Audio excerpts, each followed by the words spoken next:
Hai semuanya, jumpa lagi bersama dengan saya Dr. Hans dan kali ini saya akan jelaskan apa itu resistensi insulin. Simak setelah yang satu ini.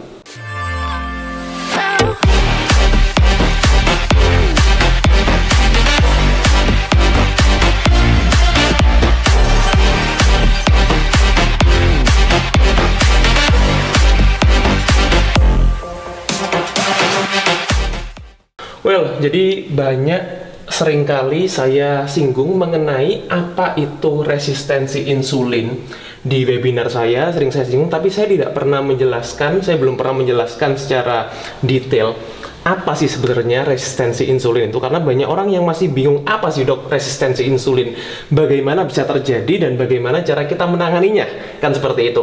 Oke, jadi sebelumnya saya akan jelaskan dulu, insulin itu adalah suatu hormon, salah satu hormon terbesar di dalam tubuh kita yang diproduksi oleh kelenjar pankreas. Jadi di dalam pankreas, jadi di sebelah kiri ya, jadi di bawah tulang rusuk kita itu ada suatu organ yang namanya pankreas. Di dalam pankreas ada sel beta, ya sel beta ini yang tujuan utamanya adalah untuk memproduksi insulin. Di dalam tubuh kita yang namanya komunikasi antar sel, komunikasi dengan kelenjar dan komunikasi dengan organ-organ yang lain itu melalui yang namanya hormon, enzim dan lain-lain, bukan kalori. Jadi kenapa kok saya perlu ungkapkan itu? Karena dalam arti ini adalah komunikasi juga. Jadi komunikasi antara insulin dan sel-sel yang menerima tubuh kita. Anggaplah ini selnya ya, sel dalam tubuh, salah satu sel dalam tubuh kita. Dan di dalam setiap sel itu ada yang namanya reseptor. Reseptor itu yang menerima komunikasi, yang menerima pesan dari setiap hormon yang disampaikan ke dalam sel kita. Jadi untuk komunikasinya. Nah, di sini yang saya mau sampaikan adalah hormon insulin ya. Itu tujuan utamanya untuk mengirim pesan untuk menurunkan gula darah. Nah, karena apa? Karena insulin ini akan terpicu setiap kita makan, terutama makan makanan yang kandungan utamanya karbohidrat, karena semua karbohidrat, bukan hanya gula, nasi, kentang, jagung, pancake, cake apapun ya, itu di dalam tubuh kita akan diubah menjadi glukosa, dan glukosa itu juga gula. Jadi itu tujuan utama dari insulin, itu untuk menurunkan gula darah kita. Kenapa kok perlu diturunkan? Ya karena terlalu banyak gula di dalam tubuh kita itu bersifat toksik. By the way, insulin adalah satu-satunya hormon ya yang tujuannya bisa untuk menurunkan gula darah. Jadi hormon-hormon yang lain di dalam tubuh kita itu sifatnya menaikkan gula darah. Kortisol, adrenalin, epinefrin dan apapun itu tujuannya menaikkan gula darah, kecuali insulin itu menurunkan gula darah. Jadi the only hormon yang bisa menurunkan gula darah itu adalah insulin. Ya, oke. Nah, tapi kenapa kok bisa sampai terjadi resistensi insulin? Ya, karena Anda makan karbohidrat terus-menerus. Anda makan makanan yang misalnya manis-manis atau tidak harus manis, mungkin makanan yang kandungan karbohidratnya tinggi, mie instan, kemudian roti dan lain-lain. Ketika Anda menyampaikan terus-terusan, ini sama halnya seperti ini. Sama halnya seperti saya selalu memberikan ilustrasi ketika Anda ditelepon sama marketingnya kartu kredit. Mohon maaf kalau ada yang marketing kartu kredit, Anda ditelepon terus-menerus. Lama-lama Anda akan merasa dalam arti jenuh. Lama-lama Anda merasa dalam arti ini ganggu banget ya. Ganggu banget ini ditelepon berkali-kali. Akhirnya ketika telepon ke-13 dalam satu hari atau telepon ke-14, Anda akan udah nggak mau ngangkat lagi. Udah jenuh, udah capek buat ngangkat telepon. Ini sama halnya ketika di dalam sel kita menerima insulin terus-menerus, lama-lama sel kita akan jenuh. Sel kita tidak mau menerima lagi. Akhirnya apa? Akhirnya akan reseptor ini akan diturunkan kemampuannya untuk menerima, supaya dia tidak menerima terlalu banyak atau tidak mau menerima sama sekali kalau udah capek, benar-benar capek. Karena apa? Karena dipicu terus-menerus. Karena sel kita udah lelah. Itu yang pertama. Yang kedua, sel kita kalau kita dipicu insulin terus-menerus akan mengalami yang namanya hipoglikemi. Jadi ini yang lucu ya. Ini yang lucu, banyak orang yang hipoglikemi. Hipoglikemi itu adalah turunnya atau rendahnya gula darah di dalam tubuh kita. Ketika kadar gula darah kita rendah, turun, orang berpikirnya apa? Kurang gula. This is the problem. This is the main problem. Ini adalah masalahnya. Karena sebetulnya di dalam resistensi insulin ini, di dalam masalah ini, hipoglikemi itu bukan karena kurang gula, tapi karena terlalu banyak gula. Lucu ya? Lucu ya? Saya jelaskan kenapa. Ya, hipoglikemi itu bukan karena kurang gula, tapi karena terlalu banyak gula, karena terlalu banyak insulin yang dipicu. Terlalu banyak insulin yang dipicu. Karena apa? Insulin tadi saya jelaskan, insulin adalah tugasnya untuk menurunkan gula darah. Ketika insulin ini menekan gula darah, otomatis gula darah akan turun, terjadi yang namanya hipoglikemi. Jadi hipoglikemi ini terjadi bukan karena insulinnya kurang, tapi karena insulinnya terlalu tinggi. Kenapa dok kok terlalu tinggi? Karena Anda terlalu banyak makan karbohidrat, termasuk gula, apapun, termasuk buah. Oke, kalau terlalu banyak, maksudnya seperti itu. Ya, jadi hipoglikemi ini akan terjadi pada orang yang punya masalah resistensi insulin. Karena tubuh kita ketika kita hipoglikemi rasa kayak irritating ya, mood swing. Kemudian kayak rasa kayak gampang capek. Kemudian rasanya kayak lemes dan lesu, letih, lunglai gitu ya. Jadi tubuh kita nggak suka, tubuh kita nggak suka, sel-sel tubuh kita nggak suka ketika kita mengalami hipoglikemi. Akibatnya apa? Reseptornya di downgrade, diturunkan kemampuannya untuk menerima insulin. Nah, ketika di downgrade ya, yang namanya ini fokus di sini ya. Ini adalah suatu komunikasi. Ketika pankreas mengirimkan insulin ke sel kita, lalu dia tidak diterima, ditolak cintanya gitu ya, ditolak cintanya. Akhirnya dia tidak menerima komunikasi kembali. Ketika dia tidak menerima komunikasi kembali, dia akan mengeluarkan insulin lebih banyak. Dia akan mengeluarkan insulin lebih banyak ketika dia tidak diterima. Misalnya Anda kirim pesan nih ke pasangan gitu ya, nggak dibales pesannya. Anda chat lagi, Anda telepon terus, Anda telepon lebih sering karena nggak diterima gitu. Jadi ini satu komunikasi. Bayangkan seperti itu. Ketika Anda sudah dalam arti sudah terlalu banyak, ini akhirnya Anda tidak terima. Akhirnya terlalu banyak insulin ini akhirnya akan menyebabkan dampak yang nanti akan saya bahas gitu ya. Nah, tapi beda ceritanya dengan kalau diterima. Kalau ini normal ya, saya jelaskan kalau normal dulu, harusnya dia akan menyampaikan pesan kembali ke dalam pankreas. Ini kalau normal ya. Kalau normal ya, kalau tidak terjadi resistensi insulin, akan menyampaikan dari sel ini, akan menyampaikan, oh sudah diterima pesannya, akan mengirimkan pesan balik ke pankreas ini sehingga pankreasnya nggak produksi insulin lagi. Oh, udah diterima gitu. Jadi ini adalah suatu komunikasi yang terjadi di dalam tubuh kita yang seharusnya, tapi ini yang terjadi kalau terjadi resistensi insulin atau reseptornya tidak mau terima lagi. Supaya Anda lebih jelas, sebetulnya berapa sih dok yang diperlukan gula darah yang normal itu berapa sih? Jadi gula darah yang normal itu adalah 100 mg per desiliter gitu. Jadi ini kalau Anda cek di lab ya, gula darah yang normal itu sebetulnya antara ya, jadi range-nya kurang lebih 100 mg per desiliter. Pada saat gula darah Anda ini dalam posisi yang seperti ini, Anda dalam suatu kondisi yang the best condition.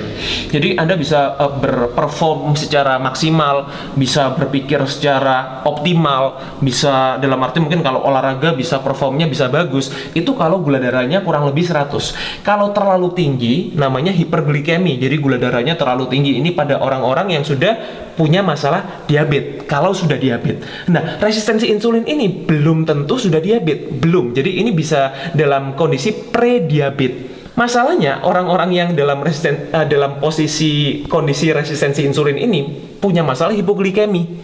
Jadi akhirnya mereka berpikir, oh saya perlu gula lebih banyak, perlu makan lebih banyak, apalagi makanan-makanan yang manis-manis.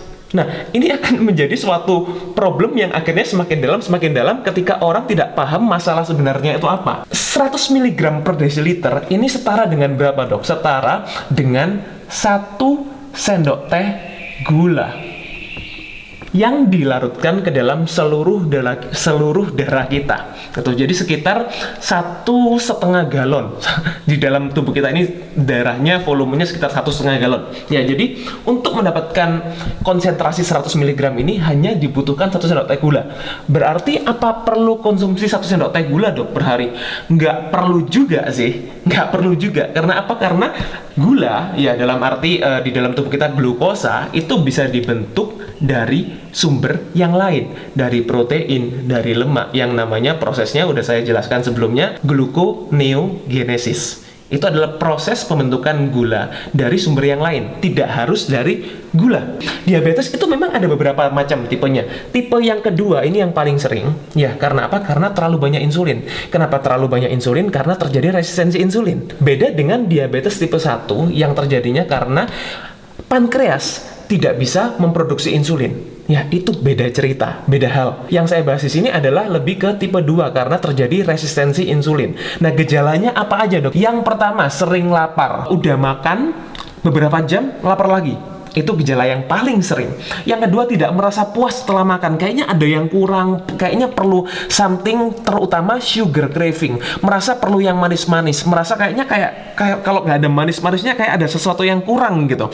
Jadi itu yang paling sering dialami oleh orang-orang yang punya masalah resistensi insulin. Apalagi gampang lelah atau ngantuk. Karena apa? Karena fungsi insulin itu untuk penyerapan nutrisi. Ketika tubuh Anda tidak bisa menyerap nutrisi dengan baik, Anda akan merasa lelah, capek. Karena apa? Karena sebetulnya tubuh kita butuh nutrisi, bukan kalori untuk mendapatkan energi. Dan sugar craving itu akan menyebabkan apa? Menyebabkan pembakaran lemak Anda tidak terjadi atau sulit untuk membakar lemak. Karena apa? Ketika Anda sugar craving, ketika Anda ingin yang manis-manis, tubuh Anda akan membuat insulinnya itu tinggi dalam tubuh.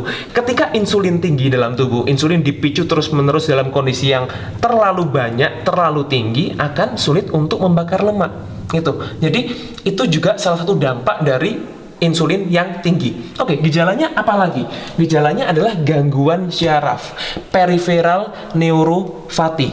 Itu yang sering dialami oleh orang-orang yang punya masalah diabetes, kayak kakinya, tangannya sering kesemutan, bahkan kalau sudah late stage, udah parah, bisa sampai menyebabkan kebutaan. Gitu. Jadi itu yang sering kali dialami orang-orang yang diabetes tipe 2. Apalagi gula darahnya tidak stabil.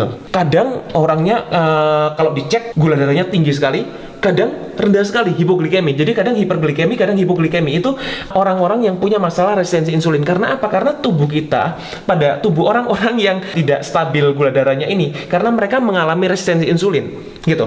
Kenapa? Karena tubuhnya orang-orang yang mengalami resistensi insulin ini tidak dapat menyimpan glikogen atau cadangan gula dengan baik. Kembali ke sini, tubuh kita itu pintar sekali. Dia ketika sudah tidak mau menerima lagi, sudah tidak mau menerima insulin lagi di dalam selnya, akhirnya apa? Akibatnya gula darah akan meningkat.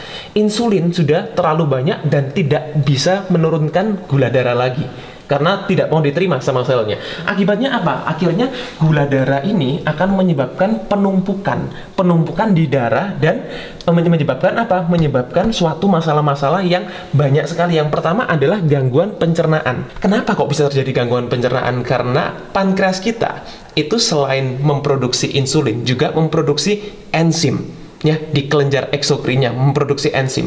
Ketika pankreas kita itu mengalami gangguan, sudah dalam arti dia udah capek, ya udah capek karena terlalu banyak mengeluarkan insulin, udah capek. Akhirnya kelenjar untuk eksokrinnya, untuk memproduksi enzimnya pun akan terganggu. Akibatnya apa? Terjadi gangguan pencernaan, perut kembung, begah, terus kemudian tidak bisa mencerna protein dengan baik. Makanya orang-orang yang punya masalah resistensi insulin itu seringkali juga punya gangguan pencernaan. Yang kedua, karena terlalu banyak gula dalam darah dan tidak dapat diserap, akhirnya gula dalam darah ini akan menyebabkan penumpukan lemak dalam darah. Jadi trigliserid, ya trigliserid yang selama ini kita cek, Anda cek di lab, ya. Trigliserid itu apa sih sebenarnya, Dok? Trigliserid adalah lemak dalam darah.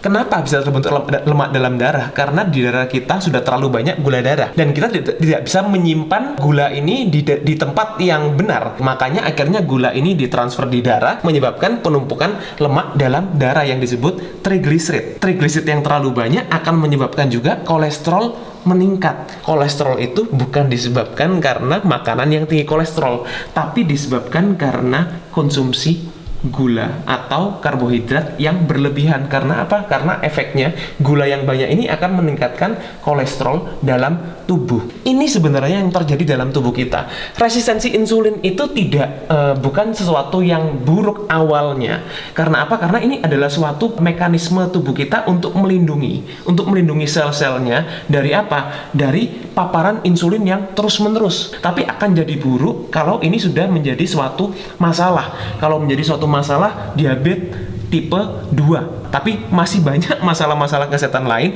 yang disebabkan karena resistensi insulin. Mostly penyakit metabolik yang dialami oleh banyak orang sekarang, penyakit jantung, Alzheimer, kemudian arteriosklerosis ya, jadi jantung koroner, stroke dan lain-lain. Itu mostly penyebabnya karena resistensi insulin ini gitu. Nah, solusinya seperti apa? Mungkin saya akan bahas di video yang lain supaya tidak terlalu panjang, tapi yang ingin saya sampaikan di video ini terutama adalah apa sih resistensi insulin itu, jadi supaya Anda semua lebih paham ketika saya menyebutkan mengenai resistensi insulin itu suatu gejala atau suatu simptom, suatu transisi yang berbahaya yang menyebabkan banyak masalah-masalah kesehatan termasuk komorbid ya yang sekarang banyak dialami orang dan orang tidak sadari karena resistensi insulin ini sulit untuk dideteksi dari pemeriksaan darah yang Anda biasanya cek kolesterol, cek gula darah, itu belum tentu bisa terdeteksi resistensi insulin kalau masih belum diabetes itu. Jadi ya ini sementara yang saya jelaskan di sini, semoga bisa dipahami. Untuk cara mengatasinya, untuk cara mengatasi resistensi insulin akan saya bahas di video selanjutnya. Semoga Anda paham, semoga bermanfaat. Stay fit and stay healthy.